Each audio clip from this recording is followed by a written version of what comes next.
ચાલો વિદ્યાર્થી મિત્રો, આપણે અર્થશાસ્ત્રમાં ચોથા નંબરનું ચેપ્ટર બેન્કિંગ અને નાણાકીય નીતિ એમાં આજે આગળના પ્રશ્નો ભણીશું. પ્રશ્ન નંબર 5, શિડ્યુલ્ડ બેંકનો અર્થ આપી તેનું વર્ગીકરણ જણાવો. આવો પ્રશ્ન આપણને સ્વાધ્યાયમાં નથી આપ્યો, પણ એ પૂછી શકાય તેમ છે. શિડ્યુલ્ડ બેંકનો અર્થ આપી તેનું વર્ગીકરણ જણાવો. જવાબ: અર્થ: બેન્કિંગના કાર્યો કરતી જે સંસ્થા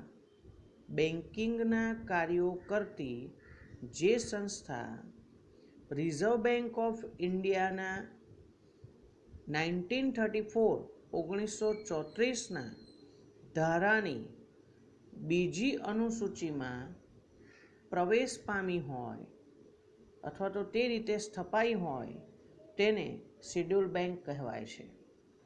ફરીથી એકવાર, બેન્કિંગના કાર્યો કરતી જે સંસ્થા રિઝર્વ બેંક ઓફ ઇન્ડિયાના 1934 બીજી અનુસૂચિમાં પ્રવેશ પામી હોય અથવા તો એ પ્રમાણે એની રચના થઈ હોય, સ્થાપના થઈ હોય તો તેને શિડ્યુલ બેંક કહેવાય છે.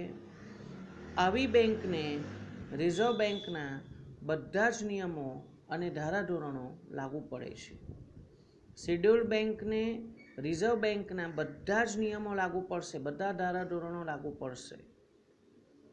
આ શિડ્યુલ બેંકના અર્થની સમજૂતી હતી. હવે શિડ્યુલ બેંકનું વર્ગીકરણ. શિડ્યુલ બેંકોને મુખ્યત્વે બે ભાગમાં વિભાજિત કરેલ છે. એક બાજુ વેપારી બેંકો, બીજી બાજુ સહકારી બેંકો. વેપારી બેંકોમાં પણ પાછું વર્ગીકરણ છે. દાખલા તરીકે જાહેર ક્ષેત્રની વેપારી બેંકો. તમારા રેફરન્સ માટે મેં થોડા ઉદાહરણો લખી રાખ્યા છે કે જાહેર ક્ષેત્રની વેપારી બેંક કોને કહેવાય. પબ્લિક સેક્ટર કોમર્શિયલ બેંક, દાખલા તરીકે state bank of India SBI, Punjab national bank PNB, union bank of India, Canara bank, bank of India. આ બધી બેંકો કેવી કહેવાય? જાહેર ક્ષેત્રની કહેવાય. બીજી છે ખાનગી ક્ષેત્રની વેપારી બેંકો. ખાનગી ક્ષેત્રની વેપારી બેંકોમાં ICICI આવે, HDFC આવે, એક્સિસ બેંક આવે, IDBI આવે, યસ બેંક આવે. આ બધા એના ઉદાહરણો છે. ભારતમાં કામ કરતી કેટલીક વિદેશી બેંકો છે. દાખલા તરીકે સિટી બેંક છે, HSBC છે, સ્ટાન્ડર્ડ ચાર્ટર્ડ બેંક છે. તો આ વિદેશી બેંકો છે જેની સ્થાપના વિદેશમાં થઈ છે, પણ ભારતમાં તેની પ્રવૃત્તિ ચાલુ છે. અને એ છેલ્લા છે પ્રાદેશિક ગ્રામીણ બેંકો, રિજિયોનલ રૂરલ બેંક્સ. બરાબર. આ રિજિયોનલ રૂરલ બેંક્સ વિશે હું તમને એવું થોડું વધારાનું જણાવી શકું કે એમાં 50% માલિકી ગવર્મેન્ટ ઓફ ઇન્ડિયાની હોય છે, ભારત સરકારની. 35% સ્પોન્સર બેંકની હોય છે અને 15% સ્ટેટ ગવર્મેન્ટનો એમાં ફાળો હોય છે.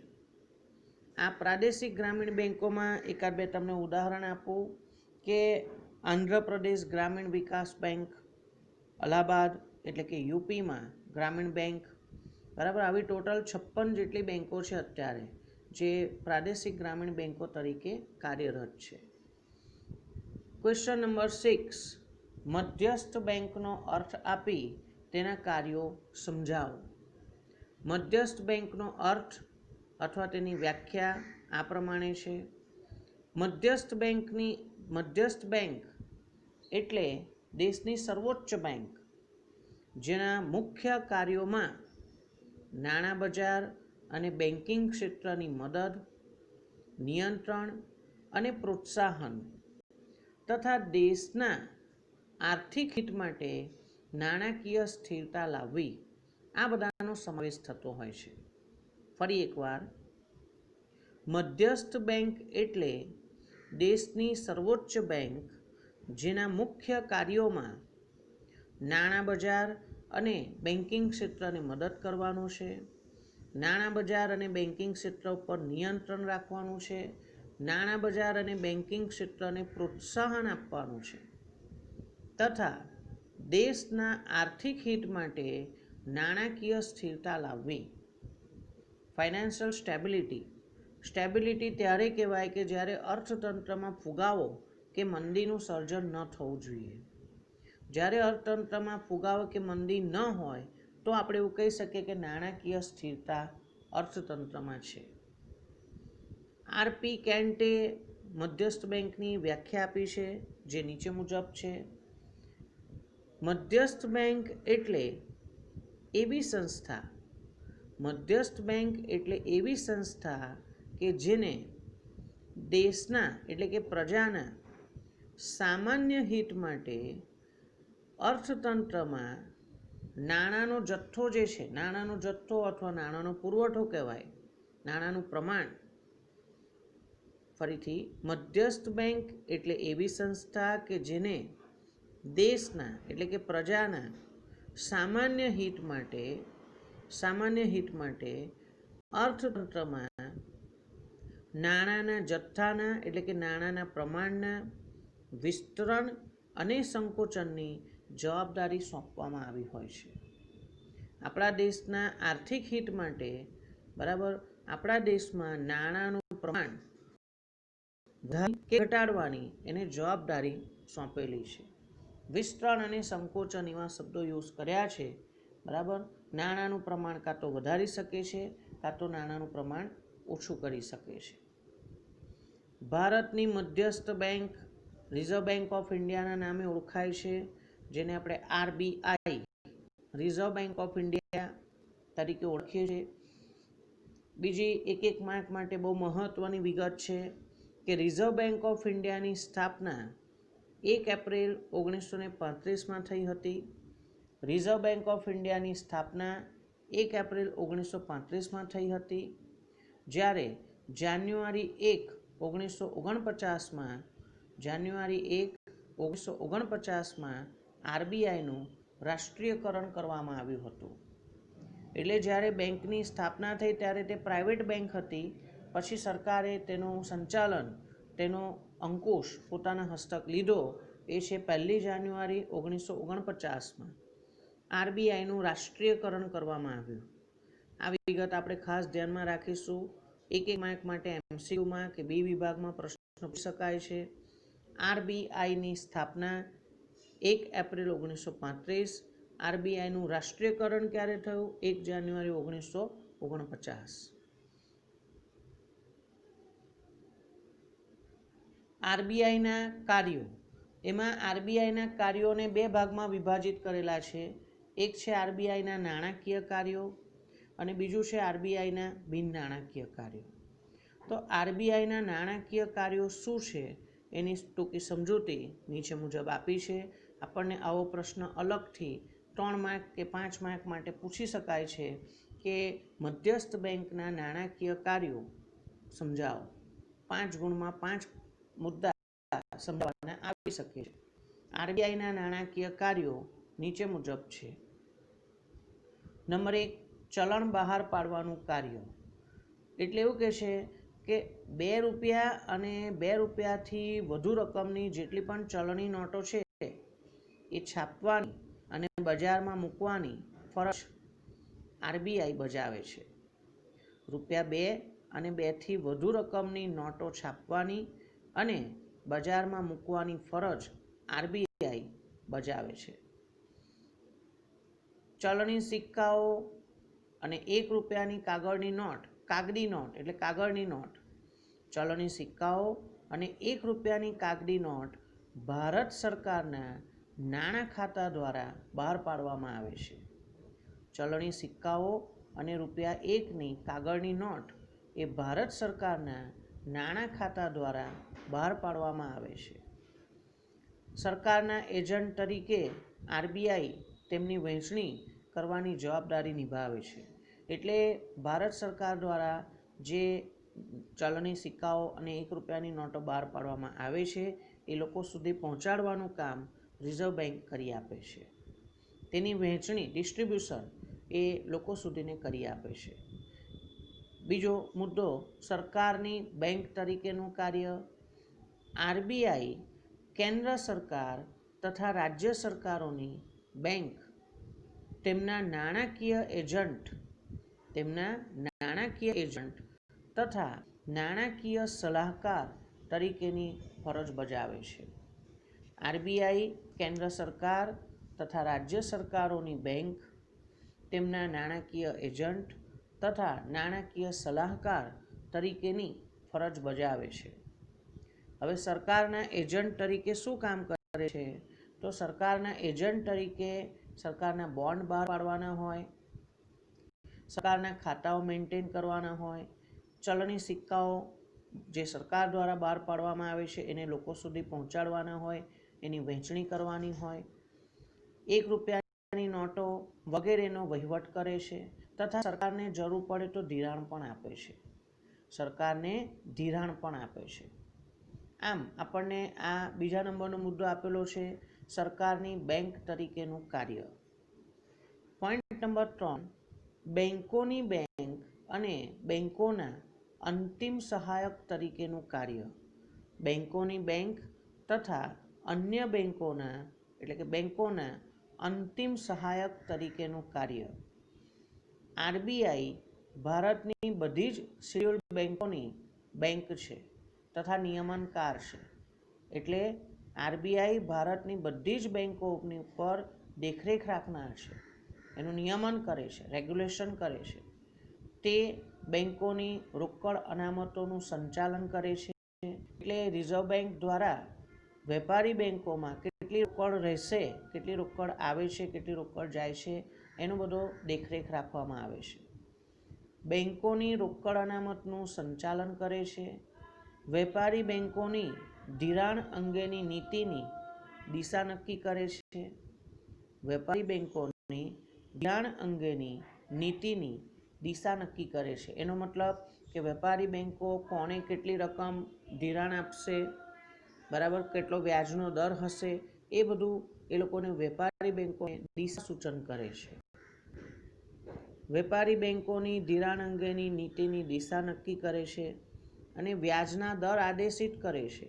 એટલે રિઝર્વ બેંક વેપારી બેંકોને કેટલું વ્યાજ રાખવાનું, વ્યાજના દર એ પણ જણાવી શકે છે.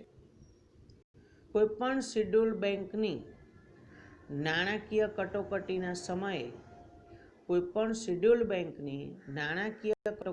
સમયે અંતિમ સહાયક તરીકેની જવાબદારી નિભાવે છે. કોઈપણ શેડ્યુલ બેંકની નાણાકીય કટોકટીના સમયે અંતિમ સહાયક, છેલ્લામાં છેલ્લો સ્ત્રોત મદદ મેળવવાનો એ છે રિઝર્વ બેંક. ઘણી વખત એવું બનતું હોય છે કે કોઈ બેંક વિશે એવી અફવા ફેલાય કે આ બેંકનું દિવાળું નીકળવાનું છે, આ બેંક ઉઠી જવાની છે, તો લોકો છે ને શું કરશે, રાતોરાત પોતાની ડિપોઝિટ્સ પાછી મેળવવા માટે લાઈનો લગાવી દેશે બેંકની બહાર કે ભાઈ અમારા પૈસા પાછા આપો, અમારી થાપણો પાછી આપી દો. પણ હવે બેંકે એમની ડિપોઝિટો લઈને કોઈકને લોન આપી હોય છે, એટલે તાત્કાલિક બેંક પાસે એટલી બધી કેશ ના હોય કે આ બધાની ડિપોઝિટ પાછી આપી દેવાય. એટલે આવા સમયે રિઝર્વ બેંક એ બેંકને મદદ કરે છે, એને પૈસા આપે કે ભાઈ તમે તમારા થાપણદારોને પૈસા ચૂકવી દો, પછી તમે અમને આપજો. તો આનાથી શું થાય, જે બેંકમાં લોકોએ લાઈન પાડી છે પૈસા પાછા મેળવવા, એ લોકોને એટલી ધરપત રહે, એટલી સલામતી રહે કે ચલો ભાઈ અમારા પૈસા તો પાછા મળી ગયા. એટલે બેંકની ઇજ્જત, બેંકની આબરૂ બજારમાં જળવાઈ રહી કે ભાઈ આ બેંકે અમારા પૈસા તો પાછા આપી દીધા, વાળ્યા નથી. તો આવી રીતે બેંકોના અંતિમ સહાયક તરીકેનું કાર્ય એ રિઝર્વ બેંક કરતી હોય છે. એના પછી આપ્યું છે શાખ નિયમનની કામગીરી. નાણાકીય નીતિના વિવિધ સાધનોની મદદ વડે નાણાકીય સાધનો, જેમાં ગુણાત્મક સાધનો અને પરિમાણાત્મક સાધનોનો સમાવેશ થાય છે, આ નાણાકીય નીતિના જુદા જુદા સાધનોની મદદથી આરબીઆઈ વેપારી બેંકોની શાખ સર્જનની પ્રવૃત્તિ તથા નાણાં પુરવઠાનું નિયમન કરે છે.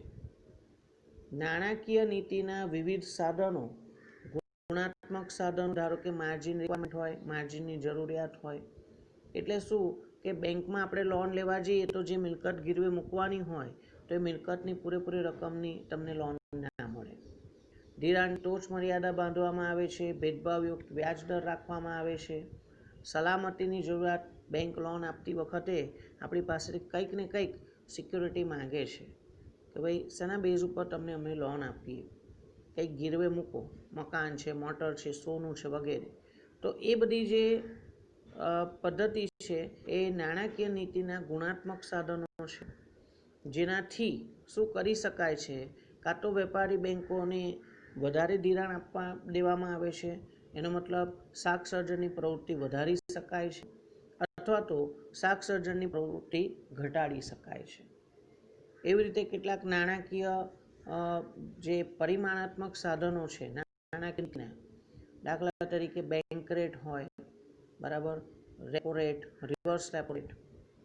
તો એ બધી વસ્તુ આપણે આગળ જતાં ભણીશું.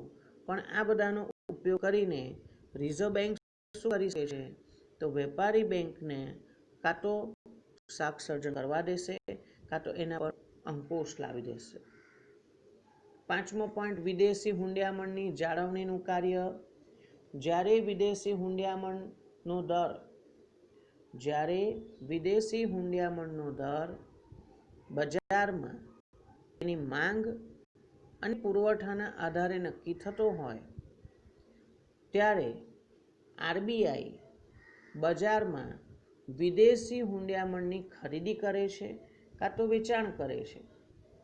જ્યારે વિદેશી હુંડિયામણનો દર તેની માંગ અને પુરવઠાના આધારે નક્કી થતો હોય, ત્યારે રિઝર્વ બેંક શું કરે છે, બજારમાંથી વિદેશી હુંડિયામણની કાં તો ખરીદી કરી લેશે કાં તો તેનું વેચાણ કરશે. અને વિદેશી હુંડિયામણની સરખામણીમાં ભારતના રૂપિયાનું મૂલ્ય જાળવે છે. વિદેશી હુંડિયામણની સરખામણીમાં ભારતના રૂપિયાનું મૂલ્ય જાળવે છે. આ 5 મુદ્દા હતા, એ હતા આરબીઆઈના નાણાકીય કાર્યો. ફરીથી એકવાર એના મુદ્દા હું બોલી જાઉં. આરબીઆઈના નાણાકીય કાર્યો: નંબર 1, ચલણ બહાર પાડવાનું કાર્ય. નંબર 2, સરકારની બેંક તરીકેનું કાર્ય. નંબર 3, બેંકોની બેંક અને બેંકોના અંતિમ સહાયક તરીકેનું કાર્ય. નંબર 4, શાખ નિયમનની કામગીરી. અને નંબર 5, વિદેશી હુંડિયામણની જાળવણીનું કાર્ય. હવે આપણે કેટલાક બિન નાણાકીય કાર્યો જોઈએ. આરબીઆઈના બિન નાણાકીય કાર્યો નીચે મુજબ છે. નંબર 1, નિયમન અને દેખરેખની કામગીરી. નિયમન અને દેખરેખની કામગીરી: આરબીઆઈ ભારતના સમગ્ર મૂડી બજાર અને નાણાં બજારની કામગીરીની દેખરેખ રાખે છે, એના પર નિયમન કરે છે. આપણી ત્યાં જે મૂડી બજાર છે, બરાબર, કેપિટલ માર્કેટ, જે આપણે શેર બજાર તરીકે ઓળખી શકીએ, બરાબર, તો એમાં જે બધી પ્રવૃત્તિઓ થતી હોય છે એના પર રિઝર્વ બેંક ઓફ ઇન્ડિયાની દેખરેખ હોય છે. વેપારી બેંકોની શાખાઓનું વિસ્તરણ કરવું હોય કે કામ કરવાની પદ્ધતિ, તો એના પર પણ આરબીઆઈની નજર હોય છે. કોઈ બેંકને નાના નાના ગામડાઓ સુધીને એની શાખાઓ કેટલા પ્રમાણમાં ખોલવી, તો એનો નિર્ણય લેવામાં રિઝર્વ બેંક મદદરૂપ થઈ શકે છે. વેપારી બેંકોની શાખાઓનું વિસ્તરણ કરવાનું હોય, કામ કરવાની પદ્ધતિ હોય, બેંકો સિવાયની નાણાકીય સંસ્થાઓ, ધારો કે એલઆઈસી છે, પોસ્ટ ઓફિસ છે, જે બેંકો સિવાયની નાણાકીય સંસ્થાઓ છે, તેમને તથા સહકારી બેંકોની કામગીરી વગેરે પર રિઝર્વ બેંક ખાસ ધ્યાન આપે છે. બીજો પોઈન્ટ છે પ્રોત્સાહન કાર્યો. હવે રિઝર્વ બેંક કેવા પ્રોત્સાહન કાર્યો કરી શકે છે, તો મધ્યસ્થ બેંક લોકોમાં બેન્કિંગ વ્યવહારોની જાગૃતતા લાવવા માટે સતત પ્રયાસો કરી રહી છે. ભારતમાં હજુ પણ ઘણા બધા લોકો એવા છે કે જે લોકો પોતાનું બેંકમાં ખાતું ખોલાવતા નથી અથવા ધરાવતા નથી અને બેન્કિંગ વ્યવહારો કરતા નથી.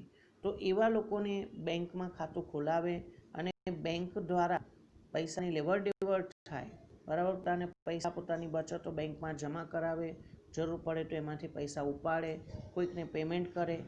તો બેન્કિંગ વ્યવહારોની ટેવ લોકોની અંદર વધે તેવા ખાસ પ્રયત્નો કરવામાં આવે છે. ગામડાઓમાં બેંકોની વધુને વધુ શાખા ખોલાય તેવા પ્રયાસો કરવામાં આવે છે. કારણ કે જો ગામડાઓમાં બેંકની શાખા જ નહીં હોય, બેંક જ નહીં હોય, તો લોકો પોતાની બચતો થાપણો ક્યાં મૂકશે? પછી કોઈ પ્રાઇવેટ જે સાહુકાર હોય એની ત્યાં મૂકી શકે. પણ ગામડાઓના લોકો વધુને વધુ બેંકમાં પૈસા મૂકતા થાય તેના માટે ગામડાઓમાં પણ બેંકની શાખાઓનું વિસ્તરણ કરવું જોઈએ. વધુ લોકો સંગઠિત નાણાં બજારમાં આવે તે માટે પણ સતત પ્રયાસો કરે છે. આજે સંગઠિત નાણાં બજાર છે, જેને આપણે બેંક દ્વારા ધિરાણ કરવામાં આવે છે, તો એ સંગઠિત નાણાં બજાર છે. પણ જો આપણે કોઈ ખાનગી સાહુકાર પાસેથી, કોઈ મિત્ર પાસેથી, સગા સંબંધી પાસેથી જો લોન લઈએ, ધિરાણ લઈએ, તો એ અસંગઠિત ક્ષેત્ર છે. એમાં પ્રોબ્લેમ એ થાય છે કે એમાં વ્યાજ વધારે ભરવું પડતું હોય છે, જ્યારે સંગઠિત નાણાં બજારમાં ઓછા વ્યાજના દરે તમને ધિરાણ મળી રહેતું હોય છે. વધુ લોકો સંગઠિત નાણાં બજારમાં આવે તે માટે પણ સતત પ્રયાસો કરે છે અને લોકોના હિત માટે સહકારી બેંકોને પ્રોત્સાહન આપે છે. લોકોના હિત માટે સહકારી બેંકો, જેની રચના ખાસ કરીને ખેતી ક્ષેત્રને એટલે કે ખેડૂતોને લોન આપવા માટેની એની હેતુ છે, તો એવી સહકારી બેંકોને પણ પ્રોત્સાહન આપે છે. છેલ્લો પોઈન્ટ છે સમાવેશી વિકાસ માટેના કાર્યો. ધિરાણ માટેની અગ્રિમતા ધરાવતા ક્ષેત્રો. ધિરાણ માટેની અગ્રિમતા ધરાવતા ક્ષેત્રો એટલે જે ક્ષેત્રમાં ધિરાણ આપવાની પહેલો પ્રેફરન્સ આપવો હોય, પહેલી વધારે અગત્યતા હોય તેવા ક્ષેત્રો, જેમ કે ખેતી હોય, નાના કદના ઉદ્યોગો હોય, બરાબર, સ્વરોજગારો હોય અને પરંપરાગત ગૃહ ઉદ્યોગો. આ બધા એવા છે કે જેને આપણે લોન આપવા માટે, ધિરાણ આપવા માટે પહેલો ચાન્સ આપવો પડે. બરાબર, ખેતી ક્ષેત્ર માટે ખેડૂતોને જો લોનની જરૂર હોય તો એને આપણે પહેલાં લોન આપવી પડે. એ રીતે માટેની અગ્રિમતા ધરાવતા ક્ષેત્રો, આ બધા માટે ખાસ ધિરાણ વ્યવસ્થા ઊભી કરી છે. હાલના સમયમાં પ્રધાનમંત્રી જનધન યોજનાનું સંચાલન પણ આરબીઆઈ કરે છે. એક માર્ક માટે આવો પ્રશ્ન આપણને પરીક્ષામાં પૂછી શકાય તેમ છે કે પ્રધાનમંત્રી જનધન યોજનાનું સંચાલન કોણ કરે છે? તો એનો જવાબ આવે આરબીઆઈ કરે છે. પ્રશ્ન નંબર 7, તફાવત સ્પષ્ટ કરો. વેપારી બેંક અને મધ્યસ્થ બેંક. તફાવત સ્પષ્ટ કરો. વેપારી બેંક અને મધ્યસ્થ બેંક. મુદ્દા નંબર 1, વેપારી બેંક. વેપારી બેંક લોકોની થાપણો સ્વીકારે છે અને લોકોને વ્યાજે નાણાં ધીરે છે. એટલે વ્યાજ લઈને લોકો પાસેથી લોકોને વ્યાજ લઈને ધિરાણ આપે છે, લોન આપે છે. જ્યારે મધ્યસ્થ બેંક વેપારી ધોરણે એટલે નફો કમાવાના હેતુથી પ્રજાની પાસેથી થાપણો સ્વીકારી શકશે નહીં કે જાહેર જનતાને, નાગરિકોને લોન પણ આપી શકશે નહીં. મધ્યસ્થ બેંક વેપારી ધોરણે લોકોની થાપણો સ્વીકારવાનું કે ધીરધાર કરવાનું કાર્ય કરતી નથી. નંબર 2, વેપારી બેંકો એ લોકો માટેની બેંકો છે. વેપારી બેંકો એ લોકો માટેની બેંકો છે, જ્યારે મધ્યસ્થ બેંક બેંકોની બેંક છે અને સરકારની બેંક છે. મધ્યસ્થ બેંક એ બેંકોની બેંક છે અને સરકારની બેંક છે. નંબર 3, વેપારી બેંકો જો રાષ્ટ્રીયકૃત ના હોય તો ખાનગી માલિકીની હોય છે. વેપારી બેંકો જો રાષ્ટ્રીયકૃત ના હોય તો ખાનગી માલિકીની હોય છે, જ્યારે મધ્યસ્થ બેંક ઘણું ખરું, મોટે ભાગે, મોસ્ટલી રાજ્યની માલિકીની એટલે સરકારની માલિકીની હોય છે. નંબર 4, વેપારી બેંકોની વિદેશોમાં શાખાઓ હોઈ શકે છે. ધારો કે બેંક ઓફ બરોડા, તો એની ભારતમાં પણ શાખા હોય, વિદેશમાં પણ શાખાઓ હોઈ શકે છે. પણ મધ્યસ્થ બેંકની વિદેશોમાં શાખાઓ હોઈ શકે નહીં. આપણા દેશની રિઝર્વ બેંક ઓફ ઇન્ડિયા છે તે આપણા દેશ માટે છે. તમે અમેરિકામાં જાઓ તો ત્યાં રિઝર્વ બેંક ઓફ ઇન્ડિયા ના મળે. બરાબર, એવું મધ્યસ્થ બેંકની વિદેશોમાં શાખાઓ હોઈ શકે નહીં. નંબર 5, વેપારી બેંકો ચલણી નોટો છાપી શકતી નથી. વેપારી બેંકો ચલણી નોટો છાપી શકતી નથી, જ્યારે મધ્યસ્થ બેંકને દેશનું ચલણી નાણું બહાર પાડવાનો ઇજારો છે. ઇજારો, મોનોપોલી. એક જ વસ્તુ, કોઈ વસ્તુ કે સેવાના ઉત્પાદક, વેચનાર એક જ વ્યક્તિ હોય તો એને આપણે ઇજારો કહીએ છીએ, મોનોપોલી. તો આપણા દેશમાં ચલણી નોટો છાપવાનો ઇજારો, એક જ સત્તા, એક અધિકાર રિઝર્વ બેંકને છે. છેલ્લો પોઈન્ટ નંબર 6, વેપારી બેંકોની પ્રવૃત્તિઓનો મુખ્ય ઉદ્દેશ નફો કરવાનો હોય છે. વેપારી બેંકોની પ્રવૃત્તિઓનો મુખ્ય ઉદ્દેશ નફો કરવાનો હોય છે, જ્યારે દેશની આર્થિક સ્થિરતા હેતુથી અને દેશના આર્થિક વિકાસને માટે સહાયક થવાનો હેતુ મધ્યસ્થ બેંકનો હોય છે. મધ્યસ્થ બેંકનો હેતુ શું હોય છે? તો દેશમાં આર્થિક સ્થિરતા જાળવવી અને દેશના આર્થિક વિકાસને સહાયક જે કંઈ હોય તે બધા કાર્યો કરવા. આમ આપણને મધ્યસ્થ બેંક વિશેના પ્રશ્નો આપ્યા છે. Okay, good day.